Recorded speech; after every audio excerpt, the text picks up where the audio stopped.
I still can't believe that I am back in Tennessee.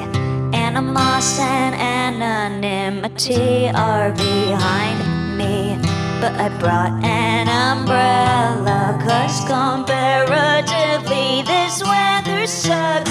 It never rains where I come from. Well, hey there, stranger, how you been? LA was good to you, my friend. Love what I've heard and I have seen. No, we're not hiring. I'll let you know if I hear something. Sarah's at home waiting for me, so no dancing. And take me downtown, buckle. Drive me around in surround sound vibratos. We'll be the whole town called El Dorado, all the way down to a drink side. Take me downtown, buckle. You jump the wall, let us into the pool. Out of them all, ain't nobody as cool as you. How you do what you do, I fall asleep in my jewelry. I should be ashamed of the sights that you've seen, but you don't make me feel ashamed of a thing. So I'll pray to whatever God, you're not fooling me. Suzie Chism. Hi, Look at you. look How- at you. How are you doing? I'm good. I've got coffee. That usually helps. How are you? Oh my God. Is there ever a day, Suzie, that you don't look so darn cool? Like every time I see you, you look like a star. It's unbelievable. Is there a day? Does it ever happen? Oh man, I'm actually pretty like greasy. Probably should have washed my hair for this. So sorry, Listen, I think it's but impossible. I'll take it. No, absolutely. And you know, Suzie, I gotta tell you, Nashville always surprises us, but connecting us to your art and your live show has been a true gift of the past few months, Suzie, for real. We're really happy that you're here Oh, on the show.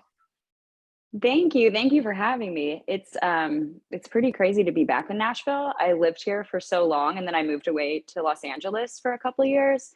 So Right. being back and like getting to meet these new friends in my kind of like Nashville 2.0 life, it's been really good this time around. I love that. I love that. And we'll talk about that because, yeah, it's been kind of like a full circle adventure for you, a great adventure, the For Suzie sure. adventure.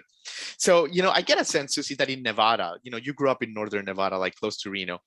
Mhm. Family's super important to you, obviously, Jordan, your sister and all that stuff. But in a way, you had to leave, right? Like you had to get out of there because I I think had to leave. you like shone too brightly for the place, right? Like you just didn't fit in. You're very sweet. Man, I'm just going to keep you around all the time. I I knew pretty early on that I was not going to be in Nevada for my whole life. Like it almost felt oppressive, even though there's nothing wrong with where I'm from. It's a pretty charming, like quaint little agricultural community in the middle of nowhere, basically.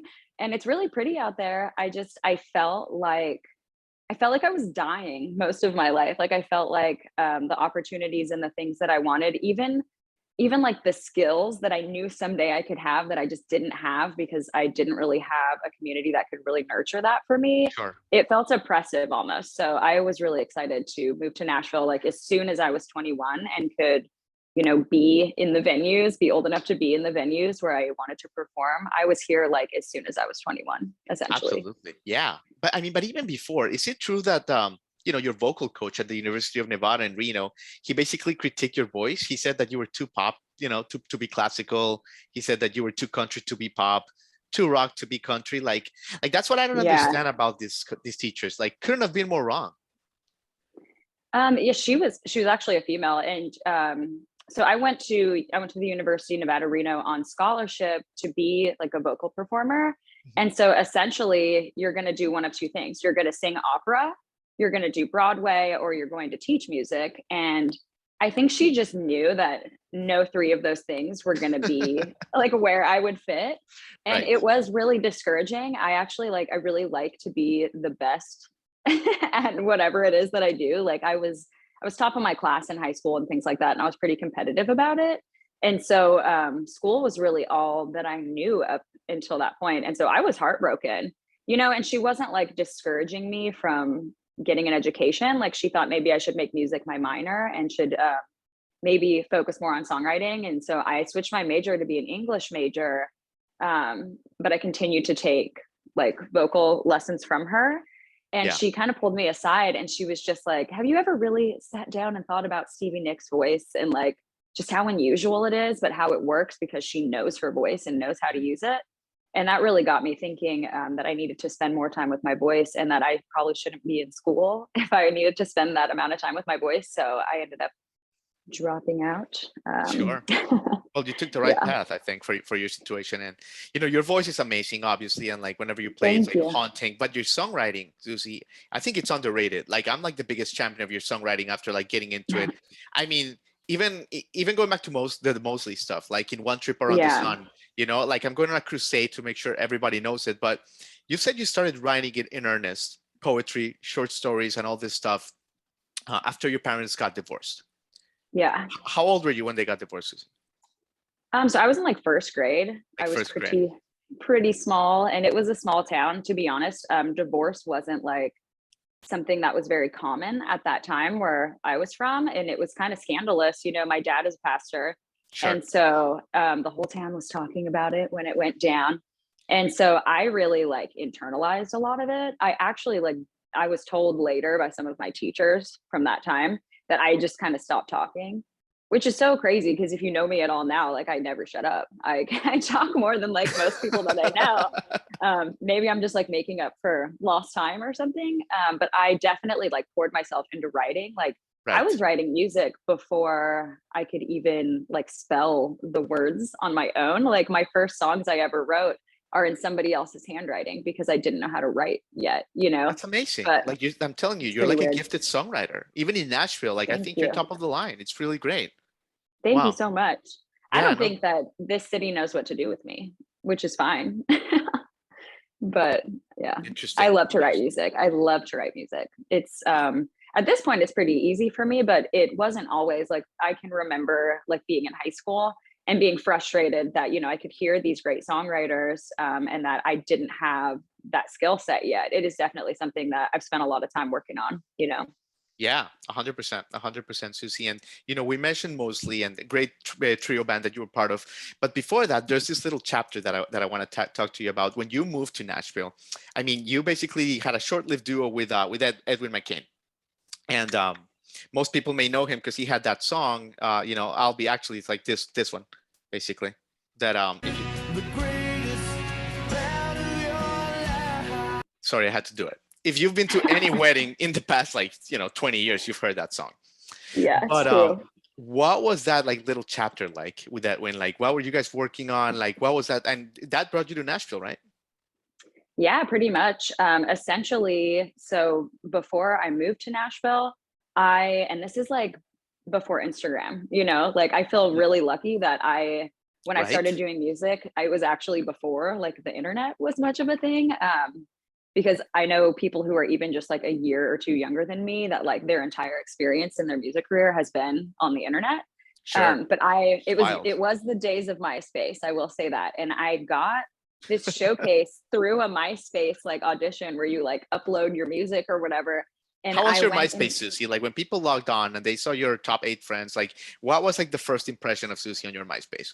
It was so dramatic. Like I had a lot of like they were called bulletins or something. They were kind of like blog posts, but they were all like, what could I even have been talking about? They were all really emotional. And I definitely had Depeche Mode was like my song when you went to my MySpace. But I got this showcase in New York where I went to New York and performed at Webster Hall in Manhattan. And it was just like for industry people. And to this day, I still have friends that I made on that trip. And I got a manager. Like, how old would I have been? 18, 19, living in Reno. And I got this manager and he was living in the Carolinas, and Edwin McCain is from South Carolina. So they I don't even know that they knew each other. He just really wanted me to work with Edwin McCain. Like he was really passionate about it. Sure. And he somehow like got my music in front of him. And it was right when like Lady Antebellum was really, really big. And so Edwin was kind of like, well, all the old cats from my day are now going country, like Darius is country now and blah, blah, blah. So he wanted to find like a young girl to perhaps kind of duet with him, just to Sure. have that, since that seemed to be working for people in Nashville. And so that was the idea. Was I got this phone call one day that was like, I know that we're trying to get your music going in Nashville, but what if you did this project with Edwin McCain? And I was around him, but I never really like knew him. Right. And to this day, if you Google hard enough, there is a song that's Suzie Chism featuring Edwin McCain out there somewhere. Mm. I don't know that I even really recommend that. I was like probably I was probably like 20 years old when we recorded that, and it was really short-lived. I actually heard later that what was supposed to be my single, that particular Sure. one, he went and re-recorded it with like Shadazy or somebody really random, and I was like so heartbroken about it at the time. So I was already planning on moving here because I was flying out here so much for the studio stuff Right. for that project. So when it didn't really work out with him, I was like, still, like my heart was still on moving to Nashville. So I came Exactly. anyways. It served a purpose. Yeah. It served a purpose. That project. for Stepping sure. stone. Yeah. Really Totally. funny. Totally, Susie. And speaking of stepping stones, big one, Moseley.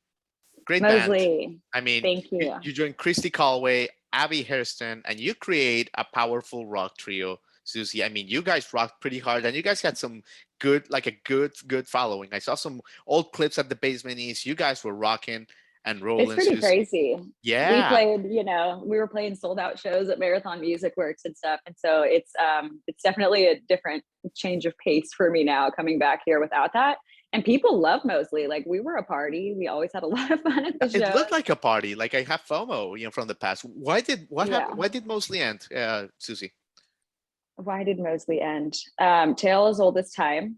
The bass player quit the band. And I think the beauty of Moseley was that everybody's talent, I felt like a tripod, truly, like we needed each other. Everybody's talent kind of stood on its own. And Christy was she's so darn good. Like she's so good. She rips the bass, man. Like it's crazy. No one has any right being that talented. Like it's crazy to me. And she wanted to start a family. Like she was and is the one of the three of us who is married. And it's true. Now she has a kid. She has one on the way. It's it was a real reason to leave. And we did this tour, she and I, where basically this Canadian artist hired us to be her backing band. And so Christy and I went to Canada with this artist, and we were playing for thousands of people a night, and I think it really made her realize like, oh my gosh, this could be coming for us. And like, do I have the space in my life for all of my family goals? Like, I think she thought she was doing a selfless act to get out of the game early and let us find somebody who could commit their life to the project. But that scared off the label that we were recording, and we made a record that's never come out. It's shelved. It's really cool. You should hear it sometime. Yeah. But the whole thing just kind of like, I lost my publishing deal, and everything just kind of fell apart. And then you have that sunset period where like, if I were to continue to do music, everybody else would get percentages of my songwriting still, so I just kind of had to figure out what I was going to do next. I was heartbroken. I was so sad. Susie, what happens? And this is, I really don't know the answer to this question. I'm curious. What happens to that record that is unreleased? Like, how can it see the light of day? Will it see the light of day? Like, what's going on there?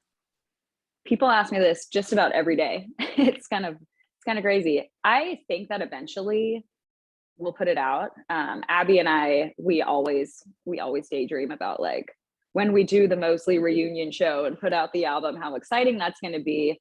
It just needs to be the right time for both of our lives. And, I don't want it to take away from anything that I'm working on right now either. And I think it kind of confuses people if I were to throw that out now. I'm just waiting for the right time when it feels right for us. Fair. Awesome. Susie, you're being so awesome with your time. Thank you. I want to play a little game with you, but first, let me ask you about LA when you came back in 2018, because, you got back to LA. And I think that this was like a pivotal time. I mean, you did stuff with Chuck Bartels, with Jesse Stern, Eddie Spear, a whole bunch of people. I feel, how did you grow up as an artist and as a person in these couple of years? I feel like it was a pivotal time for you, right? It really was. I'm so grateful for that time in my life. it was really lonely, if I'm being honest with you. I moved to LA with kind of my rebound band, so to speak, after Moseley, and Sure. it imploded. Like it imploded on the drive out there, if I'm being frank with you. It was kind of traumatizing, and it even triggered some like major abandonment stuff within me. So I got into therapy. I spent a lot of time with myself. I was being really healthy, exercising, hiking all the time. I was sober. I just wanted to know myself. And because I just kind of knew like, okay, this project fell apart. I could go back to Nashville where I know exactly what my life is going to be like. If I just walk back into that, it'll be people buying me drinks at the bar, wanting to talk about Moseley and whatever. And I just needed to be alone for a second. Sure. But truth be told, a lot of those people that I worked with were in Nashville. That was like right before I moved to LA. I did a little recording. Eddie Spear, Chuck Bartels, and those cats were here. But when I got to LA, I had to figure out what to do without my network, like how to start over and what I wanted. And I realized like through therapy that the thing that I was the saddest about in my life and in my career is that I have been at this for so long and have so little to show for it. So I knew that it was almost like life or death, that I needed an album out. So I just started recording in my closet. It's not the highest quality in the whole world. I knew that in order for me to feel like whether I'm in LA or Nashville, that I have a purpose, I needed to be able to be like, check out who I am, Right. not Right. just like, hey, I had this great band once. So I made an album in my closet, and kind of the rest is history. So when the world shut down in 2020, I just knew that all momentum for everything that I had just been working towards making this record, because it came out March 13th, 2020, like LA shut down not even 24 hours later. Right. So it felt personal, it felt like, okay, I'm the only person who is going to champion this record, and I could sit here and just let it die, or I can go back to Nashville. So now I'm back here. I love it. We love that you're here, and life works in mysterious ways, Suzie. All right, let's play a little game if you're up for it, and then we'll let you go. It's called Flip the Tune. And basically, it's popular. We only bring it for special guests. And basically, the premise is simple. We play 3 of your songs, 10-second clips, 3 10-second clips of your songs in reverse. And we just want to know how well you know your songs if they're played in reverse. What do you think? I feel like I could do this. You feel like you can do this? Yeah. All right. All right, so let's do this. We're going to do Flip the Tune with the amazing Suzie Chism. And here is the first one, and away we go.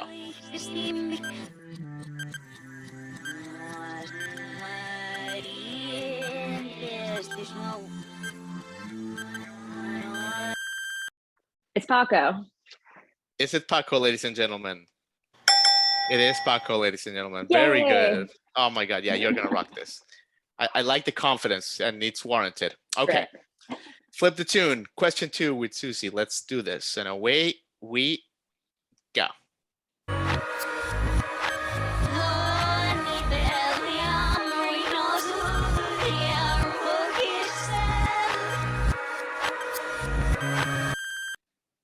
That's Lucky Boy for sure. Is that Lucky Boy? Right? Unbelievable. Yeah. You are a beast. Look at this. I love I it. recorded them, so I think that probably, like, I've heard them millions of times. Okay, well, you're already better than 70% of the participants, so that's good. All right, let's go for the perfect score, Suzie. And away we go.